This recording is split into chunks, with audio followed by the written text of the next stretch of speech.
জি, এখানে ওনারা বিভিন্ন জায়গায় টাকা বিলি করছে ভোটারদের কাছে। সেই টাকা বিলির যে রেকর্ড এই ভিডিওতে আছে।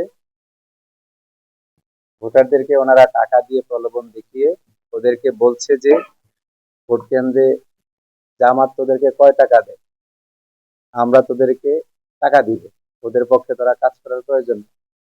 এই ভিডিওটা আপনাদেরকে আমরা দিয়ে দিব। লক্ষ লক্ষ টাকা, তোরা তো 500 1000 টাকা পাস বিনিময়, এটা হচ্ছে ওনাদের বক্তব্য, আমরা তোকে লক্ষাধিক টাকা দিব, আমাদের পক্ষে কাজ কর। দাঁড়িপাল্লা তো, ওদের তো টাকা নাই, তুই কেন ওদের কাছে যাস? তো আমার প্রতিপক্ষের বন্ধুদেরকে বন্ধুদের কাছ থেকে এই ধরনের বক্তব্য এটা আমরা প্রত্যাশা করছি না, বিশেষ করে মাথালের পক্ষ থেকে। কারণ নির্বাচনী আচরণ বিধিতে এই বিষয়গুলো স্পষ্ট নির্বাচনী আইনে লঙ্ঘন।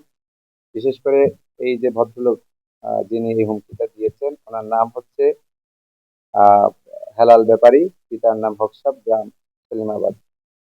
বিভিন্ন জায়গায় মহিলা ভোটারদের ভয়ভীতি দেখিয়েছে। বিশেষ করে মহিলা ভোটারদেরকে ওরা বোরকা খুলে ওদেরকে আহ বস্ত্রহীন করে রাস্তায় ঘুরাবে, এই ধরনের ভয়ভীতি ওনারা দেখিয়েছে।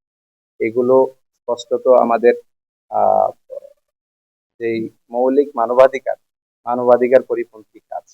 এই বিষয়গুলো মাতালের মতো একজন জোনায়েদ সাকিব প্রতিপক্ষ, আমার মাতাল মার্কার উনি এই আসনের উনি দাঁড়িয়েছেন, উনি প্রার্থী।